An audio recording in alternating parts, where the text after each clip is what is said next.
पिछले 2-3 घंटे में मिडिल ईस्ट में क्या कुछ हुआ है, सारी चीजें हम आपको बता ही रहे हैं। आपने वीडियोस देखी होंगी, नहीं देखी हैं तो चैनल पर जाइए। बहुत कुछ हुआ है पिछले 2-3 घंटे में मिडिल ईस्ट के अंदर। फिलहाल अभी चाय पीने जरा स्टूडियो से बाहर आया, यहाँ पर आकर बैठा ही था कि कुछ और बड़े अपडेट आ गए, तो सोचा चलिए यहीं से आप लोगों को बता देता हूँ। हमारा तो काम ऐसा ही है, कहीं पर भी हो अपडेट आ रहे हैं तो बताना ज़रूरी है। और आज तो वैसे भी रात भर जागना है, क्योंकि अभी ईरान का पलटवार बाकी है। ईरान आज खतरनाक पलटवार करेगा ज़रूर। आप लोग भी सोना नहीं। अमेरिका इजराइल ने आज ईरान के अंदर जो तबाही मचाई है, ईरान उसका बदला तो ज़रूर लेगा। देखिए आपकी स्क्रीन पर ये जो नज़र आ रहे हैं, इनको तो आप अच्छे से पहचान चुके होंगे। इन्होंने कहा कि भूकंप शुरू हो चुका है, इसके बाद आने वाले झटके तुम्हारे सिंहासन को हिला देंगे। ना कोई अड्डा बचेगा, ना ऊर्जा, ना सीमाएं और ना दया। पिछली वीडियो में आपको बता चुका हूं, ईरान ने अब साफ कह दिया है कि जितने भी अरबी देश हैं, इन सब के ठिकानों को हम निशाना बनाएंगे। अब कोई दोस्ती नहीं निभाई जाएगी। अब तक तो हम सिर्फ टारगेटेड हमले कर रहे थे कि चलिए अमेरिका के ठिकानों को निशाना बना देते हैं, लेकिन अब अरबी देशों के ऊपर भी हमले होंगे। ईरानियों को हराया नहीं जा सकता दोस्तों, सिर्फ एक परमाणु बम ही ऑप्शन है डोनाल्ड ट्रंप के पास। अगर परमाणु बम फेंक दे ईरान के ऊपर वो बात अलग है, लेकिन ईरानियों को हराया नहीं जा सकता। आइए कुछ तस्वीरें आपको दिखाता हूं। आप लोग सुन ही चुके हैं कि अमेरिका इजराइल ने ईरान के पावर प्लांट को निशाना बनाया, ईरान के बहुत सारे पुलों को निशाना बनाया, रेलवे ट्रैक को बहुत बुरी तरह से तहस नहस कर दिया। अभी भी कुछ पावर प्लांट बचे हुए हैं ईरान के, जो बड़े बड़े पावर प्लांट हैं। इधर इजराइल अमेरिका ने हमले करके अपने एयरक्राफ्ट ले जाकर खड़े किए ही होंगे, उधर सारे के सारे ईरानी सड़कों पर निकल आए।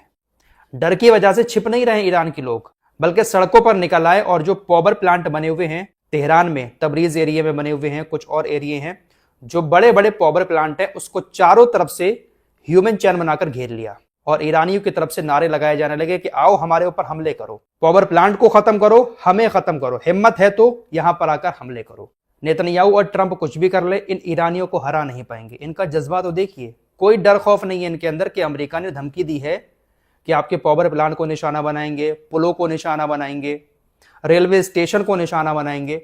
जिन जगहों पर हमले करने की ट्रंप ने धमकी दी है, उन्हीं जगहों को चारों तरफ से ह्यूमन चैन बनाकर हजारों ईरानियों ने घेर लिया है। कोई डर खौफ नहीं है कि यहीं पर तो हमले करने की ये धमकी दे रहा है और हम यहीं पर ह्यूमन चैन बना रहे हैं, हमारी जान भी जा सकती है, लेकिन जान जाने का कोई डर नहीं है।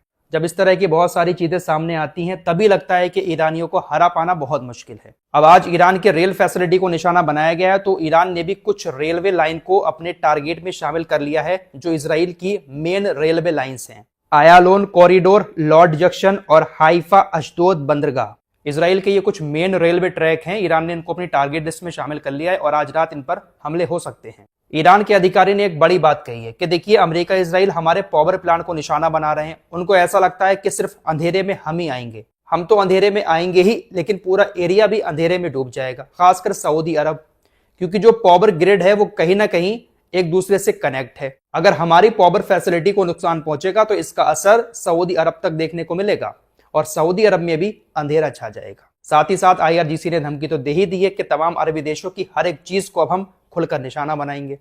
अब देखिए जरा चमचे की बात कर लेते हैं। पाकिस्तान का ये जो प्रधानमंत्री है, वाकई में ये चमचा है। इसकी तरफ से अभी भी अमेरिका के मैसेज ईरान को भेजे जा रहे हैं, लेकिन ईरान ने कहा कि हमने अब सारे चैनल्स को बंद कर दिया है। जो भी बातचीत हो रही थी अमेरिका और ईरान के बीच, जो भी चमचागिरी करते हुए पाकिस्तान मैसेज इधर से उधर कर रहा था, ईरान की तरफ से अभी क्लियर कट जवाब दे दिया गया है कि हमने सारे डिप्लोमेटिक चैनल बंद कर दिए हैं। अब ना तो हम मैसेज के जरिए एक दूसरे से बातचीत करेंगे, अमेरिका से किसी तरह की कोई बातचीत नहीं होगी, सारे डिप्लोमेटिक चैनल अब बंद। दरअसल जो डेडलाइन दी थी डोनाल्ड ट्रंप ने हमले की, उससे 12 घंटे पहले ही ईरान के ऊपर हमले कर दिए गए हैं। पाकिस्तान जैसे देश चमचागिरी करते हुए बीच में अभी भी मैसेज इधर उधर कर रहे थे, लेकिन 12 घंटे पहले ही अमेरिका ने ईरान के ऊपर हमले कर दिए। तो क्या ही भरोसा करे ईरान इन लोगों के ऊपर। एक तरफ ये बातचीत करने की पेशकश भी करते हैं, दूसरी तरफ हमले भी कर देते हैं। अब देखिए ईरान ने जो धमकी दी है कि हम तमाम अरबी देशों के ठिकानों को निशाना बनाएंगे, अब ऐसे में ये चमचा सामने आ गया। पाकिस्तान की सेना की तरफ से कहा जा रहा है कि देखिए अगर सऊदी अरब के ऊपर हमले होते हैं तो हमारे बीच जो समझौता हुआ है सऊदी अरब पाकिस्तान के बीच, आपको याद होगा, उसके तहत पाकिस्तान सऊदी अरब की मदद करने खड़ा हो जाएगा। ये सऊदी अरब के साथ खड़े होकर ईरान के ऊपर हमले करेंगे। आज की ही एक रिपोर्ट में मैंने आपको बताया था कि कल सऊदी अरब के पेट्रोकेमिकल प्लांट पर ईरान की तरफ से बैलिस्टिक मिसाइलों से हमला किया गया था। उस हमले की पाकिस्तान की तरफ से निंदा की गई है। पाकिस्तानी लोगों, क्यों ऐसे लोगों को कुर्सी पर बैठा देते हो? ऐसे नेता सिर्फ और सिर्फ जूते चाटने के लिए होते हैं। चमचागिरी कर रहा है पाकिस्तान। ईरान के हमले तो दिख रहे हैं कि सऊदी अरब पर हमला कर दिया, उसकी निंदा करने चला आया। वैसे निंदा से कुछ होता तो है नहीं, लेकिन ईरान के ऊपर जो खतरनाक हमले हो रहे हैं, इनके मुंह से एक शब्द नहीं निकल रहा है कि इजराइल अमेरिका क्यों ईरान के ऊपर हमले कर रहे हैं। दबा रखा है सबको मुट्ठी में अमेरिका इजराइल ने। ये सारे के सारे नेता चमचागिरी कर रहे हैं, तलबे चाट रहे हैं और कहीं ना कहीं हुस्न के जाल में भी फंसे हुए हैं।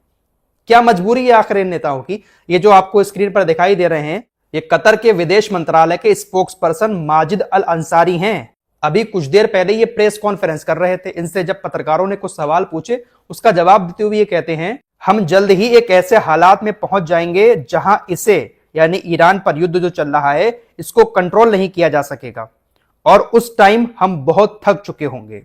इनको भी यह बात मालूम है कि इस युद्ध में हम बहुत बुरी तरह से घसीटे जा रहे हैं और हम बहुत बुरी तरह से थक भी जाएंगे। हालात कंट्रोल से बाहर होते जा रहे हैं, ईरान हमारा बुरा हाल कर देगा। सारी बातें इन लोगों को नजर आ रही हैं, लेकिन दोस्तों ये कहीं ना कहीं हुस्न के जाल में फंसे हुए हैं। एप्स्टीन नाम तो याद ही होगा आप लोगों को। कहीं ना कहीं ये सारे के सारे हुक्मरान उसके नीचे दबे हुए हैं, इसीलिए इनकी मजबूरी है कि कुछ बोल ही नहीं पा रहे हैं अमेरिका इजराइल को। वरना आज के टाइम में कौन किसी की खातिर अपना घर उजड़वा रहा है? लगातार इन अरबी देशों पर हमले हो रहे हैं, लेकिन इनकी मजाल के अमेरिका और इजराइल से कुछ कह सकें।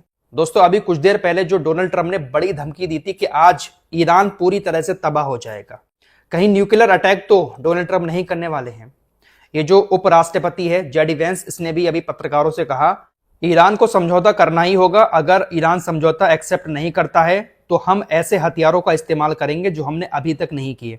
ट्रंप इनका इस्तेमाल करने का फैसला कर सकते हैं और अगर ईरानी अपना रुख नहीं बदलते हैं तो निश्चित रूप से इसका इस्तेमाल करेंगे।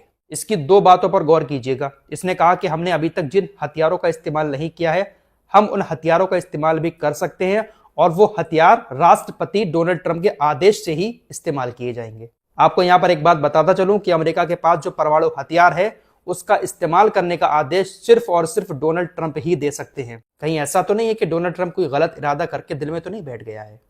जिस तरह से धमकियां दे रहा है कि पूरे ईरान को मैं आज रात में तबाह कर दूंगा, कोई भी वहां पर जिंदा नहीं बचेगा।